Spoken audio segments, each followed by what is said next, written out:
नमस्कार, सातै प्रदेशको ताजा खबरहरूको सङ्गालो प्रदेश समाचारमा स्वागत छ। म संगीता कटवाल। प्रदेश समाचार सुरु गरौं अहिलेसम्मका मुख्य समाचारबाट। सुदूरपश्चिमका विभिन्न नाका भएर रोजगारीका लागि भारत जानेको लड्को, कोरोना महामारी भन्दा आर्थिक समस्या चर्को भएको सर्वसाधारणको गुनासो।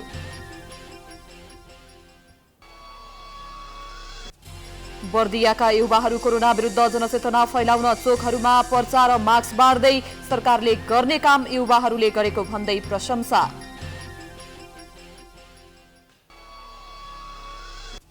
मोरङको उर्लाबारी स्थित रमिते रवि सडक कालोपत्रे गरेको महिना दिनमै उत्पन्न सुरु,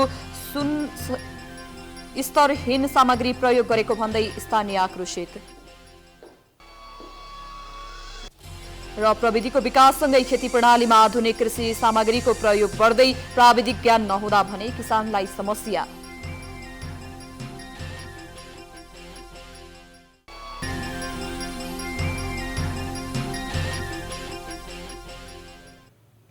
आजको प्रदेश समाचार सुरु गरौं। सुदूरपश्चिमका विभिन्न नाकाबाट रोजगारीका लागि भारत जानेको लड्को लागेको सम्बन्धी समाचारबाट। कोरोना संक्रमणको जोखिमका बीच सुदूरपश्चिमका विभिन्न नाका भएर रोजगारीका लागि भारत जानेको संख्या बढेको छ। भारतमा कोरोना संक्रमण भयावह बनेपछि रोजगारी गुमाएका नेपालीहरू घर फर्केका थिए, तर नेपालमा रोजगारी नभएपछि दैनिक जीवन सञ्चालनमा समस्या भएको भन्दै नेपालीहरू भारत फर्कन बाध्य भएका छन्। एक रिपोर्ट। कोभिड-19 दोस्रो लहरले भारतमा भयावह अवस्था सिर्जना भएपछि विभिन्न नाका भएर सुदूरपश्चिम भित्रने संख्या उच्च थियो। तर पछिल्लो समय भारत र नेपालमा कोरोना संक्रमण र मृत्युदर कम हुँदै गएपछि पुनः रोजगारीका लागि कैलालीको गौरीफन्टा नाका भएर दैनिक सयौंको संख्यामा नेपालीहरू भारत जाने गरेका छन्। पछिल्लो समय भारतबाट नेपाल आउनेको संख्या भन्दा जानेको संख्यामा वृद्धि भएको नाकामा रहेका सुरक्षाकर्मीको भनाइ छ। बालबच्चा सहित वहीँ बसोबासै यिनीहरूको वहीँ रहेछ। यो त अब 2 दिन सिजनको लागि मात्र यहाँ घरमा आउने, त्यहाँबाट परिवार बालबच्चा सहित लिएर प्रायः जसो वहीँ जान्छ। अब यो उताको के भन्छन्, सिजन हो भन्छन्। यहाँ अब रोगभन्दा पनि भोगले हामी मऱ्यौँ भन्छन्। कोही स्याउटिन हिमाचलतिर गइरहेछ, कोही कुल्लु मनालीतिर गइरहेछ, कोही यो पन्जाबतिर गइरहेछ, कोही वहीँ अब घरै वहीँ हो भनेर हिँडिरहेछ। महिला बच्चा, अब बढी महिला र बच्चा छ अहिले सङ्ख्यामा। सुदूरपश्चिमको त्रिनगर र गड्डाचौकी नाका भएर एक सातामा झण्डै 15,000 जना नेपाली भारत गएको तथ्याङ्क छ। स्वदेशमा रोजगार नहुँदा घर परिवार छोडेर भारत जान बाध्य भएको उनीहरूको गुनासो छ। लकडाउनका बेला ज्यान जोगाउन नेपाल फर्किएकाहरू स्वदेशमा लामो समय बेरोजगार भएर बस्दा रोगभन्दा भोकले मर्ने स्थिति आउन थालेको भन्दै रोजगारीका लागि भारत जान बाध्य भएको नेपाली मजदुरको भनाइ छ। अब घर पनि अब बालबच्चालाई अब आजभोलि स्कुल नलाइकन हुँदैन। अहिलेसम्म सरकारको पैसा, नेपाली सरकारको पैसा मैले दिएको छैन सर। आफ्नो इन्डियाको पैसाले चलन भोग गरेर खाए। नेपालमा आइ खालि बसिया छौँ, चलन भोग इन्डियाको पैसाले छ। म उता ललिन्दरीले आइरहेको छु होइन, मुम्बई जाने हो। अब किन गइरहेको छ, अहिले त मुम्बईमा ठिकै छ होइन। अहिले कति 4 बजेदेखि अब ओपन भइरहेछदेखि 4 बजेदेखि फेरि भित्र क्लोज भइरहेछ। अब त्यस्तै छ, धेरै छैन, 8-9 घन्टा ड्युटी होला त्यस्तै। कोना सिक्योरिटी गार्ड कटरिया साहब का पास, बिल्डर का पास यही हो। मेरो पिन कार्ड पनि छ, सब पदमान पनि छन्। वैसे सेटले पनि बोलाइरहे आप हेर्नुहोस्, उसै फर्स्ट लुटपाट होइन हेर्नुहोस्। सरकारले स्वदेश फर्किएका युवाहरूका लागि रोजगारीको व्यवस्था नगर्दा नेपाली मजदुरहरू भारत फर्किन बाध्य छन्। यता सरकार पनि स्वदेश फर्किएका युवाहरूको लागि रोजगारी सिर्जना गर्न भन्दा पनि पार्टीभित्रको आन्तरिक भागभण्डा मिलाउन तथा सत्ता र शक्तिको दाउपेचमा व्यस्त छ। समयमा युवा रोजगार लक्षित कार्यक्रमको ठोस योजना बनाई स्वदेशमै रोजगारी सिर्जना गर्न सके रोजगारीका लागि भारत लगायत अन्य देशमा जाने बाध्यता हट्ने देखिन्छ। प्राइम टाइम्स टेलिभिजनका लागि कैलालीबाट कृतबहादुर विष्टको रिपोर्ट। अबको क्रममा लुम्बिनी प्रदेशको बर्दियामा युवाहरूले कोरोना विरुद्धको जनचेतनामूलक अभियान थालेको सम्बन्धी समाचारतर्फ लागौं। बर्दियाको राजापुरका युवाहरूले कोरोना विरुद्धको जनचेतनामूलक अभियान थालेका छन्। कोरोनाको दोस्रो लहरको जोखिम कायमै भएको भन्दै सतर्क रहन जिल्लावासीलाई युवा युवतीहरूले आग्रह गर्दै जनचेतना फैलाएका छन्। अभियन्ताहरूले भारतसँगको खुला सीमाका कारण संक्रमणको उच्च जोखिम रहेको भन्दै स्वास्थ्य सुरक्षा मापदण्ड पालना गर्न आग्रह गरेका हुन्। महामारीको सुरुवाती चरणमा विभिन्न क्रियाकलाप गरी समुदायमा सचेतना जगाएका बखेरी युवा समूहका युवाहरूले दोस्रो लहर सुरु भएसँगै राजापुर नगरपालिकाका 10वटै वडामा सचेतनामूलक कार्यक्रम गर्दै आएका छन्। हात धुने बाहेक चाहिँ हामी एउटा भिडियो बनाएर पनि प्रस्तुत गरेका छौँ।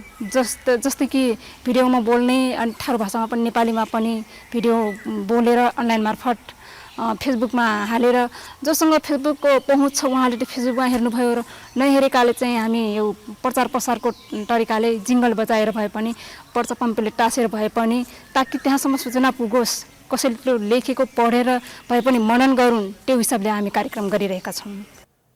अभियन्ताहरूले हात-हातमा पर्चा अनि मास्कका बट्टा बोकी सचेतना फैलाउँदै हिँडेका छन्। कोरोना संक्रमणको बारेमा सचेतना फैलाउँदै गाउँ, टोल तथा समाजमा पुगेका युवाहरूको विभिन्न सङ्घ संस्थाले प्रशंसा गरेका छन्। स्वास्थ्य कर्मीहरूको नम्बर राख्ने अनि त्यो कोभिड भएको मान्छेसँग सम्पर्क राखेर अब त्यो आइसोलेसनमा कति बेड छ, खाली छ कि छैन पत्ता लगाउने र कोभिड भएको मान्छेको अलिकति परामर्श दिने, हौसला अलिकति मनोबल बढाउने अनि डाक्टरहरूको फोन नम्बर, त्यो नर्सहरूको फोन नम्बर उहाँहरूलाई उपलब्ध गराउने र अलिकति उहाँहरूलाई पनि सहयोग होस् भनेर स्वास्थ्य कर्मीहरूलाई पनि सहयोग होस् अनि अलिकति हाम्रो समुदायको मान्छेलाई पनि सहयोग होस् भनेर त्यसरी 35 दिनको छ सर। सरकारी तथा गैर सरकारी निकायले गर्न नसकेको काम स्वतःस्फूर्त रूपमा युवा बखेरीका युवाहरूले गरेको भन्दै स्थानीयहरूले समेत अभियानको चर्चा गरेका छन्।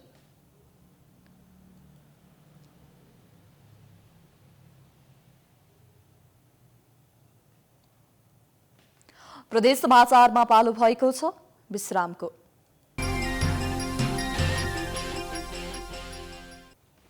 विश्रामपछि स्वागत छ। अबको क्रममा प्रदेश 1 को मोरङको उर्लाबारीमा सडक कालोपत्रे गरेको महिना दिनमै उब्किन सुरु गरेको सम्बन्धी समाचारतर्फ लागौं।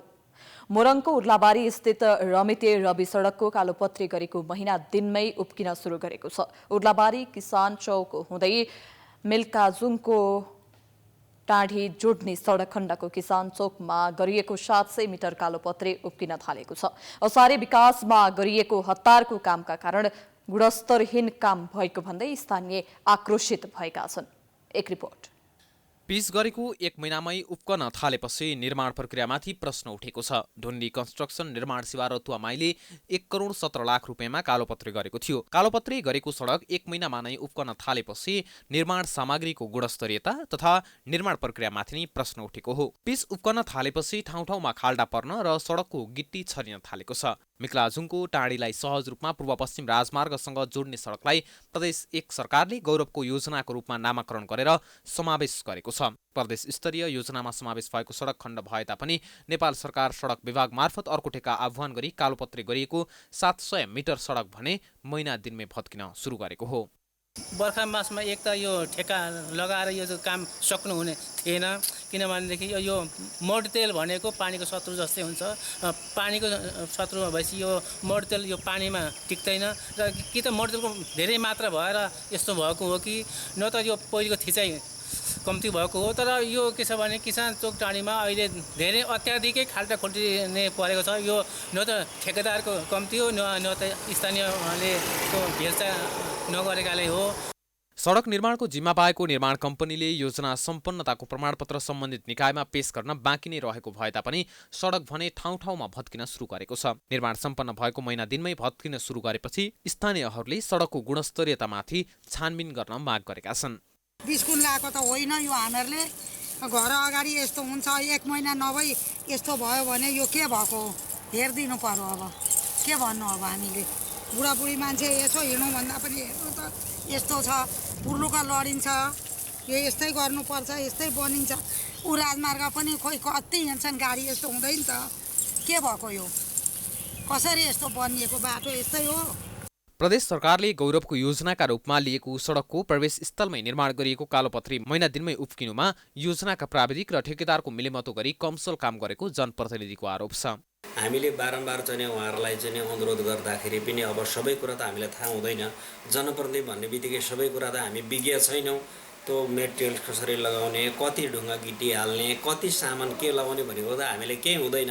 अब हामी चाहिँ राम्रो बनायो भन्ने मात्रै हो, राम्रो गर टिकाउ होस् भन्ने कुरा हो। तर अब काम गराइ चाहिँ उहाँहरूको के हुँदो रहेछ भने यो प्राविधिक र ठेकेदारको मिलोमतोमा लापरवाही गरे जस्तो मलाई लाग्छ। उता निर्माणको ठेक्का पाएको ढुण्डी कन्स्ट्रक्सनका सञ्चालक अशोक भट्टराईले सडक प्रविधिको मापदण्ड अनुरूप नै निर्माण गरिएको दावी गरेका छन्। सडकको भारवान क्षमता भन्दा बढी तौलका गाडीहरू गुड्ने गरेका कारण पिच उप्कन थालेको कम्पनीको भनाइ छ। त्यस्तै सडक डिभिजन कार्यालय विराटनगरका सब इन्जिनियर सुदीप ढकालले भने सडक पास भइ नसकेकाले पुनः सडक निर्माण गराएर मात्र स्वीकृत गराउने जानकारी दिएका छन्। प्राइम टाइम्स टेलिभिजनका लागि मोरङबाट कुमार खड्काको रिपोर्ट। अब लागौं लुम्बिनी प्रदेशको कपिलवस्तुमा पर्यटकलाई आकर्षित गर्न 2वटा बुद्धका मूर्ति अनावरण गरिएको सम्बन्धी समाचारतर्फ।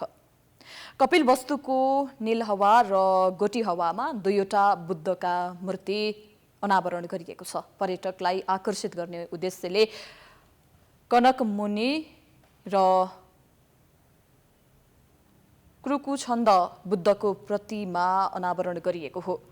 सकेमुनि बुद्ध भन्दा अघिका बुद्धको प्राचीन नगर भएकोले उनीहरूको प्रतिमा बनाइएको हो। पूर्ण कदमको प्रतिमा लुम्बिनी प्रदेशका मुख्यमन्त्री शंकर पोखरेलले अनावरण गरेका छन्। अनावरण कार्यक्रममा मुख्यमन्त्री पोखरेलले निग्लिहवा र गोटीहवा क्षेत्रलाई संरक्षण गर्न सके पर्यटकको गन्तव्य पनि बताएका छन्। अशोक स्तम्भ सँगैको पोखरी क्षेत्र जो सम्पदा क्षेत्रका रूपमा रहेको छ, यसलाई संरक्षण गर्ने कुराहरूमा ध्यान दिनुहुनेछ ताकि भविष्यमा यो क्षेत्रको अन्वेषण गर्ने खालको काम गरिसकेपछि स्वाभाविक रूपले यो क्षेत्र एउटा पर्यटकीय गन्तव्यका रूपमा विकास हुनेछ भन्ने कुरा म तपाईहरुका बीचमा राख्न चाहन्छु।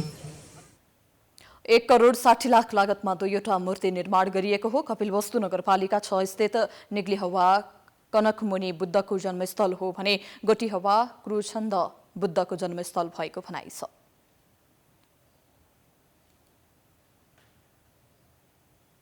प्रदेश समाचारमा पुनः पालो भएको छ विश्रामको।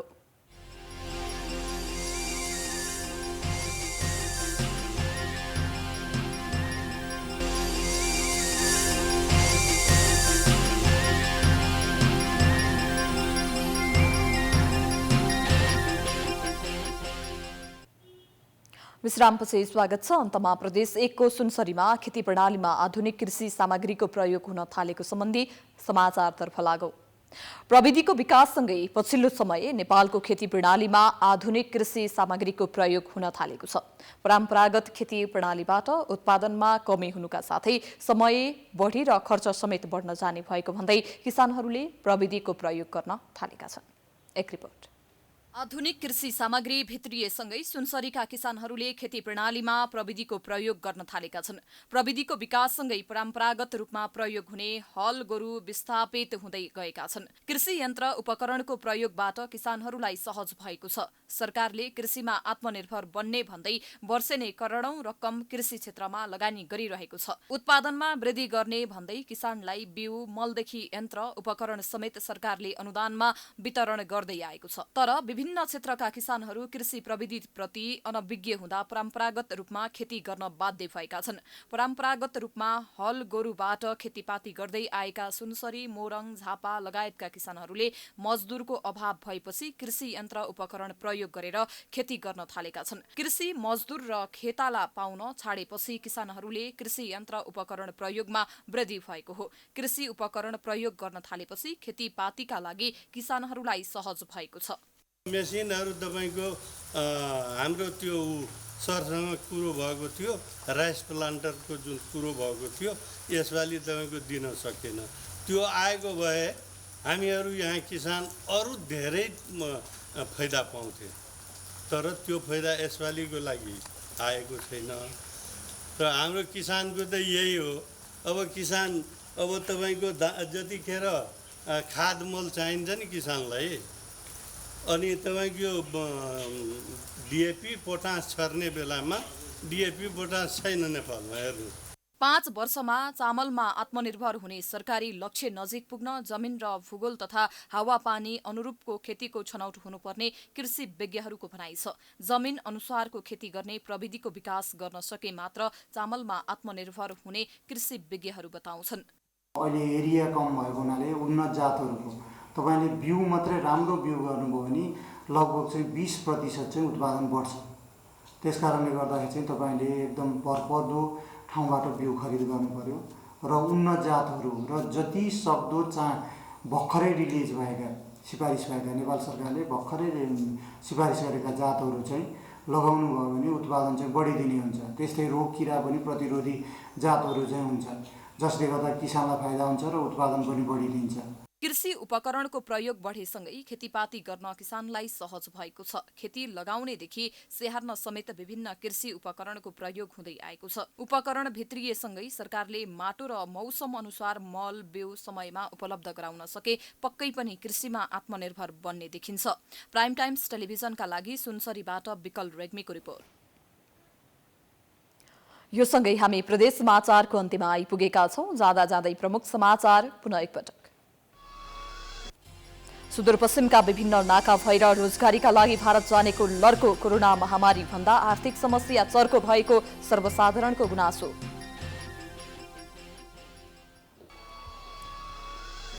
बर्दियाका युवाहरू कोरोना विरुद्ध जनचेतना फैलाउन चोकहरूमा प्रचार र मास्क बाँड्दै सरकारले गर्ने काम युवाहरूले गरेको भन्दै प्रशंसा।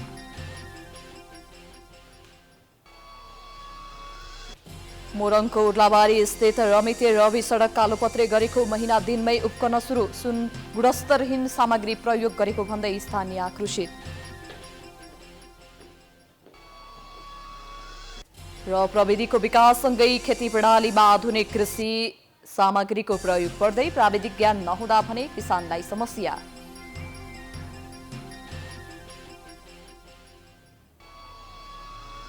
प्रदेश समाचार अहिलेलाई सकियो। हेर्दै गर्नुहोला प्राइम टाइम्स टेलिभिजन। नमस्कार।